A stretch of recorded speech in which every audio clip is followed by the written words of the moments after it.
Hi there, Judy Shields from the Hollywood Times. We're here live. Live at the backstage at the Grand Ole Opry. I'm so excited that I can't even breathe, but I'm going to try to do the best that I can.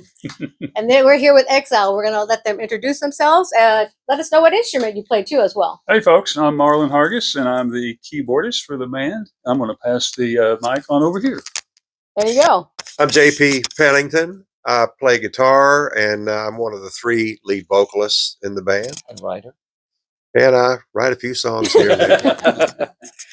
Hi, everybody. I'm Sonny Lemaire, and I'm the bass player and one of the singers and background vocalist and songwriter also. And I'm Steve Goetzman. I'm the drummer with the band. Well, And we might point out we are missing one member who's running late. That's right. That's Les Taylor. We're missing one member, Les Taylor, who's running late, but he'll be here shortly. He is the acoustic guitar player, singer, one of the writers as well. So, can you tell us why he's running late? No, we have no idea. So that's how all you guys get along all these years. You guys know exactly what each other are doing, right? Tell us a little bit of. We can practically read each other's minds. Honestly, I mean, it's been 61 years. I mean, this is a family. We have our families at home, and then we have this family. Very good. Let's talk about your new song. I heard it out there live.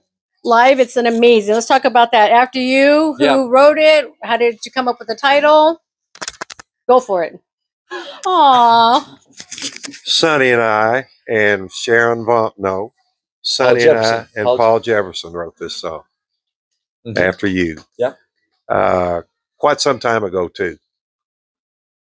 Are you getting uncomfortable? You are. No, it's okay. We're getting great. No.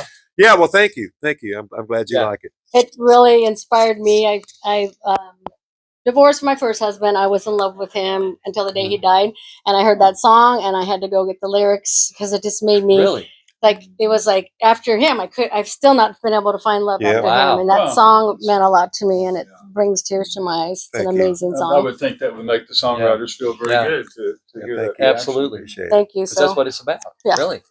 Right. It's a beautiful song. Thank you for writing that and for singing it today. I'm sure everybody who weren't fans of you, I'm pretty sure they were out there, are fans of you today because it's an amazing song. Let's hope Thanks. It's fun to play too. Oh yeah. We haven't been playing it live for very long at all. So I'm blessed to have been there to see it. Yeah, I think this is only like the third time we played it live or something like that. See?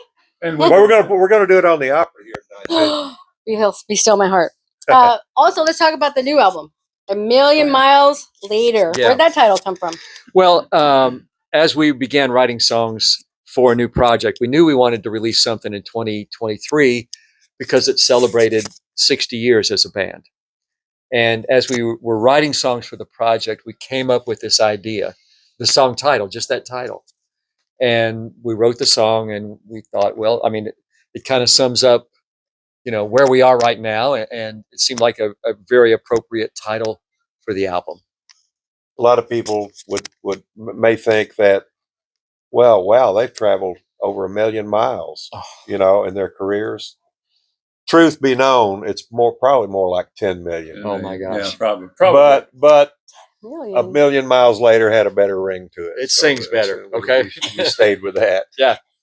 That's amazing. So when was like the first time you guys all got together? We've all been together. The five of us have been together since the late 70s is when our newest member came in, and that would be Les. He's the one that's not here and is late. It's Lacey. That's why he was the last one. Yeah. He's going to continue to be part of the band? Oh, yeah. Maybe after today, at least tonight. Well, we hear about bands that come and go. What your longevity? How do you guys do that? How do you stay together? Oh, gosh. Well, for one thing, we, as corny as it sounds, we actually still enjoy working together. We enjoy being on stage. Yeah. There's something that happens when we get on stage. I don't think we necessarily like all the travel and everything, as we get older, but it really comes down to we like each other, and there's something magical about the five of us playing together. It comes down to that, I think. We all grew up in Central Kentucky too, and we all knew each other before any of us really started playing music. And so we have that heritage, and and we just have a lot in common. We have a lot of the same musicians, a lot that we all worked with, and Lexington history. And I'm rambling. It's okay. That's okay. Yeah, here's Sonny. No, I mean, Let Sonny ramble a little bit. no, we just have the musical language that we encompass together. I mean, we all grew up with the kind of music that we, from Motown to the British invasion to everything else, and it shows in our music. It comes out in our music. What about Exclamation Kiss You point. All Over? We all know that song. 45 years. Can you imagine? What does it feel like to be celebrating this song 45 years later? Who wrote that? We did not write this song. Yeah. The guy that was producing the record wrote the song with his songwriting partner. His name, I'm speaking of the producer, Mike Chapman, his songwriting partner, Nikki Chin. But they wrote the song for us, and it helped us to be a 15-year overnight success. But if we had written this song, we'd be on a yacht in Tahiti right now. And we would invite all of you to come see us. Right. That song basically changed our lives. I mean, we were literally playing in bars for the door money, and then all of a sudden we're on tour with, Aerosmith, Fleetwood Mac. We're going to play it tonight, too. Yeah, we'll do that song tonight as well. Okay. Can you stand it? No, I can't even breathe. I understand you have a documentary out, and live in concert TV special. Yeah. Can you talk about that? Kentucky KET, Kentucky Educational Television, came to us, part of PBS, and said they would like to do a documentary on us, and we were flattered, obviously, to think that they would do that. And so we all did our interviews, and it was compiled and put together, and it was released just maybe 2 months ago now, maybe, a couple months on KET initially, but all the other PBS stations across the U.S. in time, hopefully we'll pick it up and play it. Mm. So it's really humbling and flattering. It'll be nationwide. Yeah, it's pretty cool on your state public television network. Yeah. So tell us, what part of that did you enjoy talking about the most? Filming that, like the documentary. Oh gosh, I mean, the interviewer, the guy that produced the documentary, was really good, and we did it individually. We weren't all there when we would separately do our own parts. Okay. And it was kind of interesting, the questions that he would ask, and and Steve will elaborate on this too. I think after I finished my part, and he did too, we were kind of talking about it and thinking, God, I wish we could redo it, because when he was asking us questions, you're coming up with spontaneous answers. Okay. And then when we got home, we're thinking, I could have done better with that. So tell me one thing you didn't tell him you would. It didn't come off. It didn't come off that way at all. His whole point was for it to be spontaneous, so we couldn't really think about it. Yeah. And each of us would give different perspectives on things. Yeah. It's very cool. You want to elaborate, bud?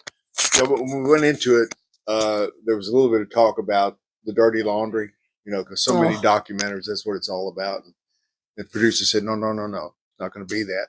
What he wanted to capture was the family aspect, 60 years together. And I think he did that very well. Yeah, man.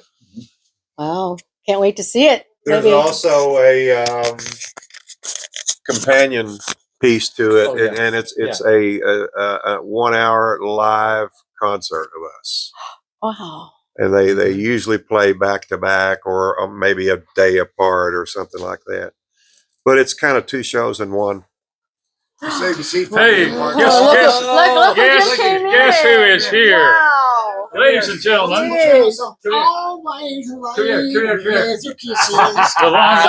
now that he's late, the four of you have to ask him a question so he can answer for the Hollywood Times. Where you been, I'm Les? not a man.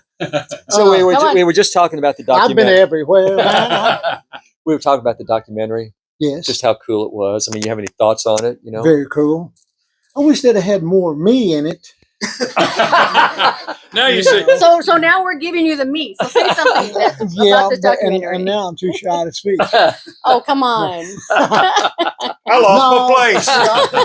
No, it was awesome. I mean, with all the guys that came before us being in the documentary, that was very cool. Yeah. And friends. a club owner that we worked for. I just had all of our buddies in it, and it was very cool. Yeah, man. So can you state your name and the instrument you play for the band? And my name is Les Taylor, and I play acoustic guitar and sing and write songs. You're a songwriter? Yes. Sometimes. Yeah. Hot darn. Sometimes. Yeah. So each of you tell us the favorite song that you've written. Or One that wish makes you'd written. the one that made the most money. Okay. Oh, I don't know. She's a miracle, I guess, for me. Oh, okay. Gosh. Come on. Love that. Love it. Marlon? Well, since I'm not much of a songwriter, I don't have a favorite that I've written. He hates all of them. I don't like. No, actually, I admire all their writing. I'll have to just. Since I've only had one number one hit recorded, it's very easy.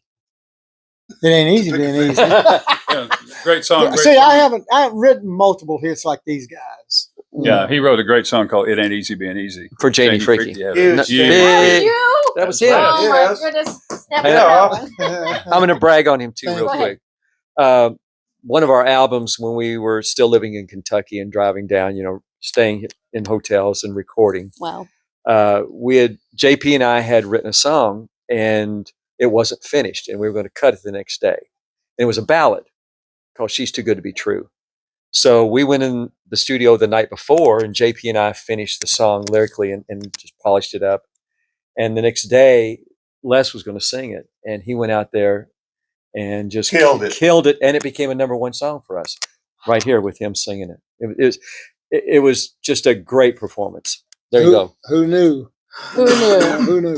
So I want each of you to tell our viewers something funny about each other that we wouldn't know about. Come Oh on. God, are you kidding? Keep it clean, but something funny.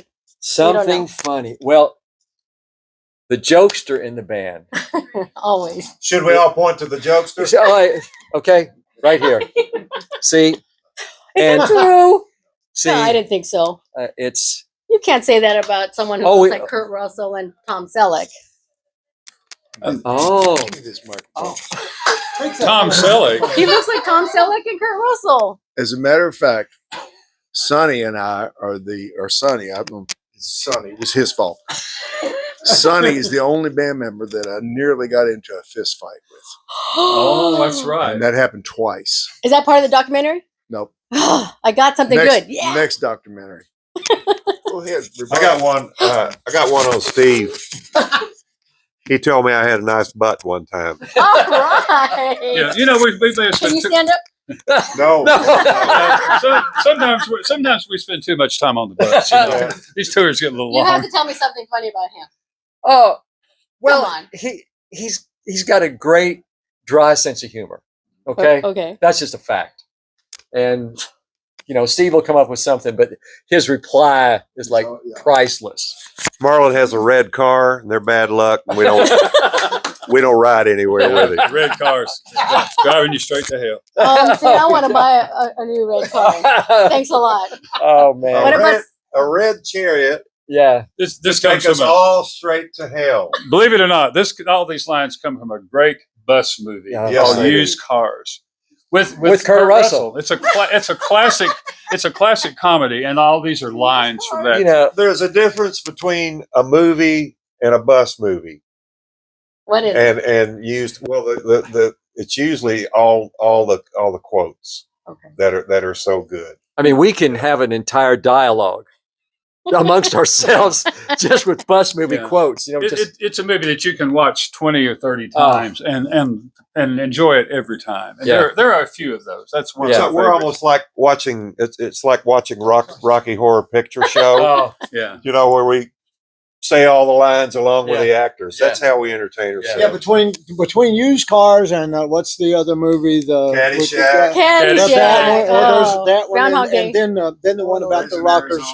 Wise Blood. are you talking about Spinal Tap? Spinal Oh, Tap. God. Spinal Tap. Is that See, what- Coming from Hollywood, I was going to ask them each what was their favorite movie, and look at them; they're already telling Oh, me. we Yeah. can tell you. You're reading my mind. How are you doing that? Yeah. What about you? What's the funniest thing about you, late guy? Funny thing about me. Late guy. Funny thing about Late I mean, That's funny. That's That's good. funny. That's That good. was real We are fun. on the Opry in about 12 minutes. Okay. Yeah, we so gotta- you gotta go now. We gotta go. 'cause we And gotta- you are Judy, right? Yeah. Yeah, Judy, Judy, thank you, dear. tell us your webpage really quick though, so our viewers can find you. It's exile.biz, B-I-Z. Okay. And we're also Exile Band Official on Facebook and TikTok. Exile Official Band on Instagram. Thank you for Ta-da! watching. Bye. Bye, guys. Bye. Thank you. I'll see you Love next time. you. Thank you All guys right. so All much. right, thank you. We got to run, really. Yeah, All right, sorry. I got to change shoes. Thank you guys.